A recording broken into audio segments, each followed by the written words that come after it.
Boom, hello and what is going on, guys? Welcome back to the channel. My name is Miguel and you're watching Miguel EDC. Today I'm coming back at you with another video here, a review video for the Boker Kalashnikov. This is a automatic knife and you've seen an unboxing on this guy on the channel a while back, and I figure, hey, it's about time. I've done so many other reviews by this point. It is time to do a review on the Boker Kalashnikov. If you guys aren't subscribed yet to the channel, please consider subscribing. We talked everything knives and everything EDC gear in this channel. Also, all product links are going to be down in the description, so make sure to check those out as well. Anything that you see in the video will be also linked down there. So if you guys are ready, I'm ready. We're going to be getting into it here. Let's talk about the Boker Kalashnikov. Now, this is an interesting, a very affordable budget automatic knife. So typically when you think automatic knives, you think of out the front or OTFs. Those are the knives that you activate, the blade comes out the front and such. This is a type of automatic knife where the blade comes out the side, or aka out the side automatics. And yeah, with the button here, all you do is you press the button and bam, you see that blade just fires like it's nobody's business. So this got some quick, like, you really have to make sure you grip it well, otherwise it'll go flying, right? That's how like strong the firing is on this guy. And it's very tough to kind of close with the one hand. I mean, you sort of can, but in most cases you'll be better off if you're not too sure to use the other hand to close the blade. Of course, the blade there is under a lot of pressure, so the moment you push on the button, bam, that blade comes out flying. So let's go over some basic specs here. Let's get a quick measurement on this guy. Let's see, we're dealing with a knife that is around, I want to say a little bit around 7 3/4 length, total length right there. And also the blade there, blade length is going to be around 3 1/2 total blade length, with a cutting edge of around 3 1/8. With the measurements out of the way, let's go ahead and do some quick comparisons here. The very first one I want to compare it to is the Boker Strike. This one here is another Boker knife that is automatic out the side, and the review on this one is going to be dropping here very soon as well. So very similar fashion. This one fires also very strong with a slightly different sound. So a quick side-to-side comparison here, since they both have that dagger blade right there, so you can see the Strike is just a little bit longer on the handle. As far as the blade length, they are very comparable right there. You guys be the judge. Let's get this guy out of the way here. We'll bring it back later on in the video. Quick comparison next to the Spyderco Pair 3 and of course the Spyderco PM2. Right, it's bigger than the Pair 3 and it's shorter than the PM2. PM2 has, of course, a longer blade and also a longer handle, as you can see right there. Let's throw some more Spydercos in there while we're at it, because why not? There's the Spyderco Smock, which is also a little bit longer. Here is the Spyderco. This is a new Spyderco on the channel, the Spyderco Yojimbo 2. So also a little bit bigger there by handle and blade length. So next to the Demko brothers, the clip point, Demko 80-20.5. and the Demko, also Demko 80-20.5 in the shark's foot, right? Very comparable. Size-wise, they're definitely like medium to large knives right here. And I want to say that they definitely compare to those Demkos quite a bit right there.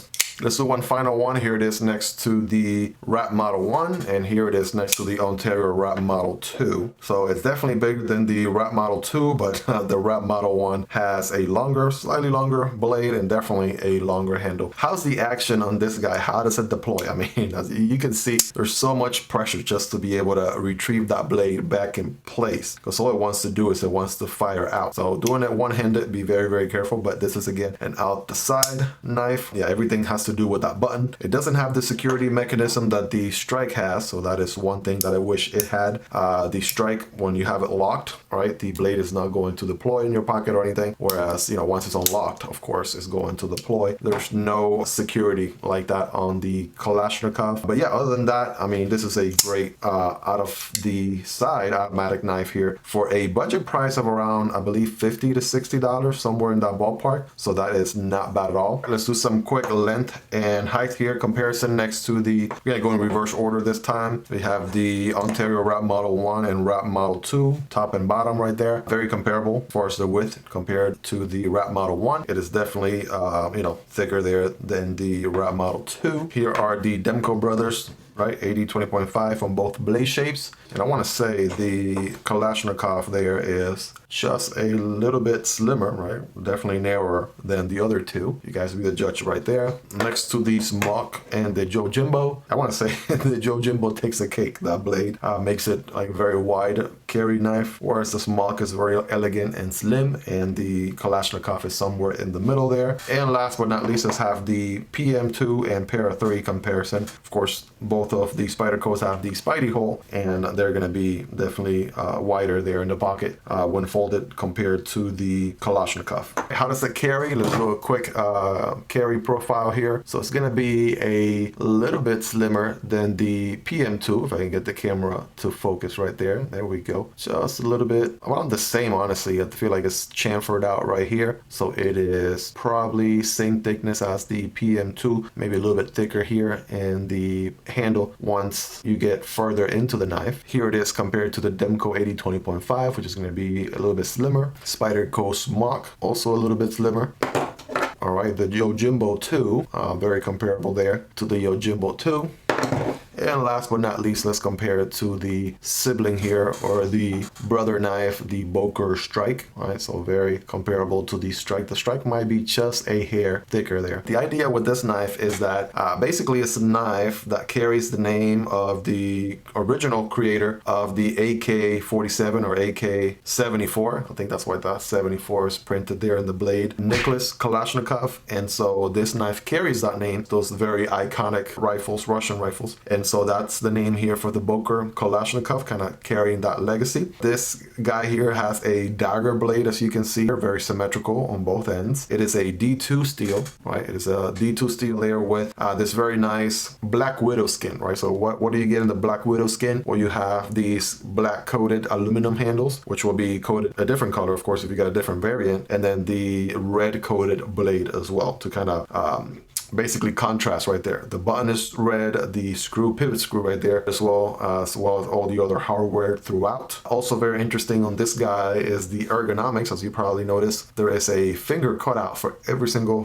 one of your fingers. They fall right into place right there. So when you're grabbing onto this guy, I want to say maybe aside from the pocket clip, which is a little bit odd, we'll talk about that in a second, but as far as where your fingers land right there, have about medium hands or so, you can get a good grip on this guy and you're able to grip the entire handle. And the clip is actually deep carry, so that's also a good thing, right? The whole entire knife is going to be able to disappear in your pocket, which is nice. But what's not so nice is the fact that the pocket clip is so oddly shaped. It has a, as Metal Complex will describe it, weird, interesting shape going on right there, which you won't see in any other pocket clip, but here it is in the Kalashnikov. Yeah, definitely makes it a little bit uncomfortable when gripping. That's about my only gripe right there. You can, let's see, can you carry this guy on both ends? I believe you can. Let me see. Maybe not. Actually, you cannot carry this guy on the other side. It is meant for right-handed carry only, so that's something to keep in mind right there. For my lefties out there, you do have a lanyard hole going on. If you're into that, you can rock your lanyard and all that good stuff. So a quick hardware check on this guy. As per usual, the tools that I use in the channel are very recommended. They are linked down below. They're part of the Strabito tool set, right? Check the link in the description if you want to check that out. My guess here is that we have T6 going on the body screws, and then we have T8 in the pivot. So that being said, let's confirm right here. I got this T8, T6, nice little handy tool. So yeah, there we go. There's a T6, just like I had a feeling, T6 on the body screws and TA on the pivot. I'm always gonna have a little bit of a gripe there as to why they don't just put TA all around. Like, how much more can that cost? But yeah, TA on this guy only on one side on the pivot, and then T6 everywhere else. Let's do a quick blade stock thickness on this guy. Let me zero it out here. Whoops, butterfingers.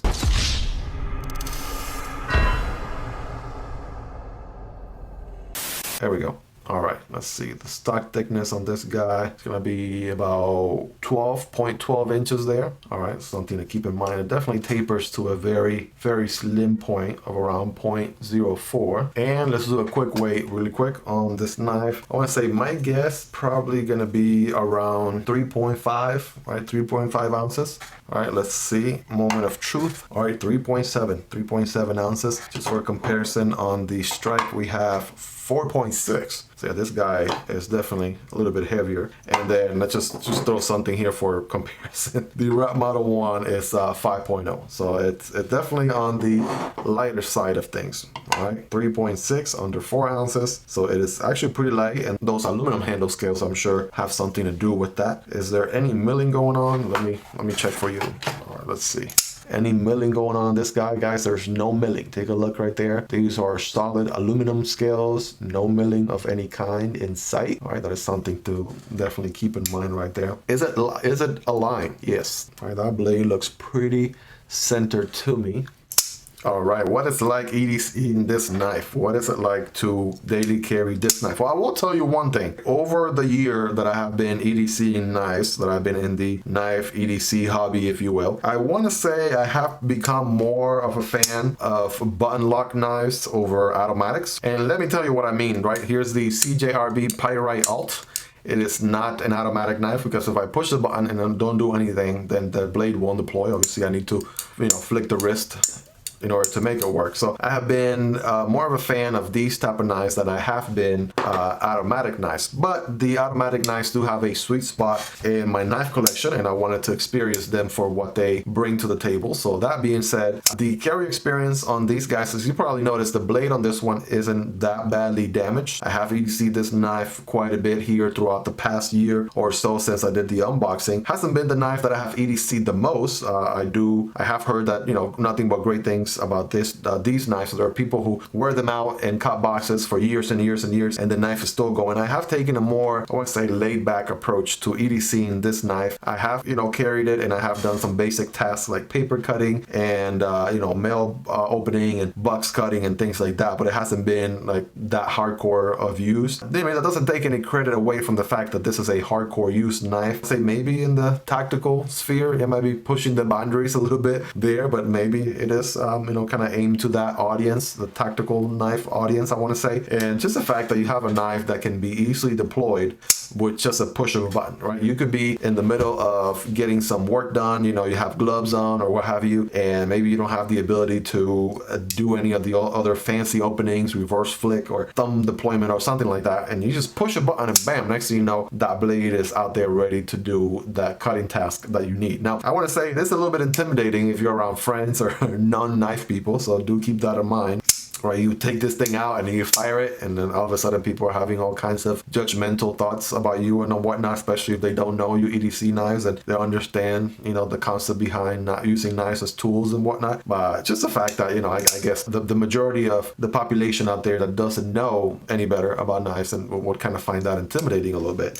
But I mean, it brings ease of use to the table, and just it's very, very, it gives a very replicatable opening and closing to it. You could do that a bajillion times, right? I think probably the only thing that I had to do after a while is because I opened it and closed it so much, the pivot screw came a little bit loose, so I had to tighten that up just a smidge just to get it back to where it was or where it needed to be. But that was about the only maintenance I've done to this guy.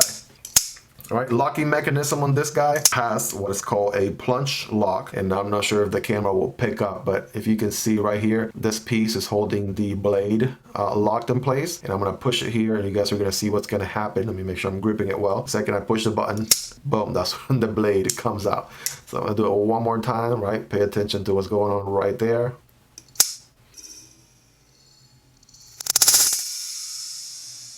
As far as other ergonomic bits to it, there's some jimping going on at the top, which is shared half by the aluminum handles and also by the blade itself, which is neat. So you could grab onto this guy and have some jimping going on there for some extra additional grip, which is nice to have. No forward choke on this guy. At least I wouldn't recommend it. My finger is very close to the blade. So I mean, you basically got your forefinger cut out right there. So that's how it's intended to be used. There are multiple blade shapes on this guy. There's tanto and drop point and you name it, right? Also, I picked this guy up at Blade HQ, and this is just one of the many skins that they have. They really go crazy with this guy. They have so many variants. And speaking of variants, here's another one, the Desert Warrior. So they have a version called the Desert Warrior, right? It's like a brown with green going on, but people were mistyping it so much on the website. People were typing in Desert Warrior. So the Blade HQ folks decided to run with that, and they created a Desert Warrior skin to go along with that theme. And I think it looks pretty good. I have two Boker Kalashnikovs in my collection, one being that Black Widow you've seen all throughout the video, and of course this donut theme Desert Warrior right there. Right, you guys let me know in the comments which one do you think looks better. Definitely the Desert Warrior is more of a collectible there. I don't use that one as much. I guess it will be a very special occasion or something where I might decide on using it, if anything. But yeah, this red is my favorite color, so you'll see me, I'll definitely be EDCing. All the times that I've EDC'd this guy in the past, it has been this red and black combo right here. So D2 blade, I mean, what can I say? It's one of the best budget steels in this price point. Really can't go wrong with D2. It's basically proven itself to be a very reliable steel for the price. Of course, you know, there are more fancier, top-notch, stronger steels out there that hold the edge, hardness, and all that good stuff. But D2 is very, very balanced for the price and the money, obviously, that you're paying. D2 is good. Definitely recommended. This guy, let's see where the balance is at. Let's take a look. I want to say somewhere right there. That's where the balance is at on this Boker Kalashnikov. I want to say the scales. All right, the scales are pretty good, right? I don't have a lot of knives with aluminum scales, but you sort of have this black orange spiel texture to it, and then you have these lines going on too. So they do help with, you know, the 4-finger grip, of course, and those lines kind of divide your fingers too. So they really went the extra mile there. And if you haven't seen the unboxing on this knife, you got to check it out. This knife comes in an AK-47 or AK-74 magazine style box. Like the actual box the knife comes in, it looks like an AK-74 magazine from the actual gun. Like they went the extra mile just to design the box of the knife to, you know, kind of carry the theme just a step further. That being said, I mean, I like the Boker Kalashnikov carrying experience. It has been nice. It has been different than when I carry, let's say, a liner lock or a button lock or a compression lock or any other type of locking mechanism. Really, the only thing I miss when I'm carrying my Kalashnikov is the fidgetability that I have with other knives. And I mean, again, if you're looking at it from a tool perspective, it's not supposed to give you the fidgetability feeling, but hey, you know, you carry a knife because you like it, you like how it feels in your hand. And at least for me personally, I like to fidget with my knives. It's not just for the cutting task, right, but also to fidget with. And I mean, this one, again, it's just a lot of work. Like my fingers are working out over time, just trying to get that blade back in place. Now, if it was out the front, of course, I'll be kind of, you know, playing with the switch right here. The blade will be coming out the front, but this is out the side. So, you know, something to keep in mind there. You have some, I guess, some spacers going on right here. That's what you have going on there in between the aluminum handles. And yeah, just carrying that red and black theme all throughout the knife, which is pretty good. I'm just gonna show you guys around here a 360 just for you guys to get a good feel for it. Let's do some closing thoughts on this guy.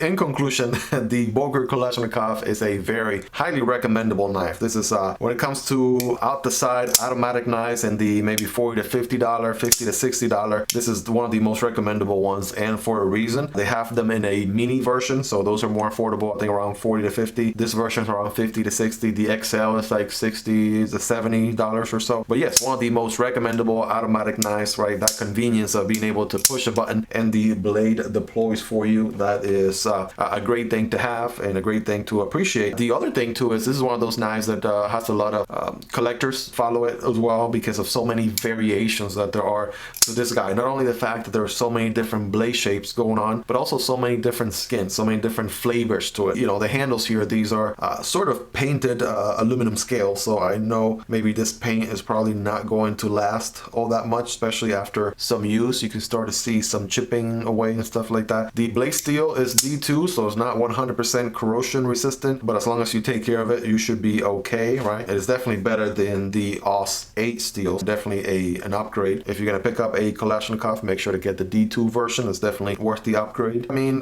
Boker Kalashnikov is one of those knives that I appreciate from the brand more than some of the other knives that they carry as a manufacturer. This knife is made in Taiwan. No, not China, but Taiwan. And Taiwan is known for making some good quality knives out there. And yeah, my only gripe again with the pocket clip, it is deep carry, so I give them that. It's just the shape that really kind of kills it for me. And it could have been a little bit shorter. If it had been a little bit shorter, that would have helped a ton. But other than that, I mean, overall, it is, again, highly recommendable. I'm glad I have one. If you're in the market for an automatic knife, you cannot go wrong with the Boker Kalashnikov as a tool, right? As a knife that is going to get the task done, that you can pull out of your pocket, that's reliable, that you can beat to the ground, right? A knife that you can beat on, right? That is this guy right here. And I mean, you can use and abuse this knife and you still be definitely have a solid knife to go there. Any blade play going on this guy, that blade is very, very stiff right there, very solid. Yeah, very, very recommendable knife. I'm not sure if I've said that enough or not throughout the video. Guys, let me know if I missed anything throughout the review, right? Do you like the Boker Kalashnikov? Is it your flavor style of automatic knife? Is that something that you're going for? Are you considering buying one? What do you like? What do you dislike? If I miss anything, any other future knives you want to see reviewed in the channel, let me know. I'll be happy to do that for you all. And again, chances are by the time you are done watching this video, the review on the Boker Strike, this guy right here, especially with this Warhawk design, Warhawk skin, the review for this guy's gonna be live in the channel. So go ahead and check that out, guys. As always, thank you so much if you made it to the end. You guys are the real MVP. I'll be seeing you guys next time. Have a wonderful rest of your day. Peace.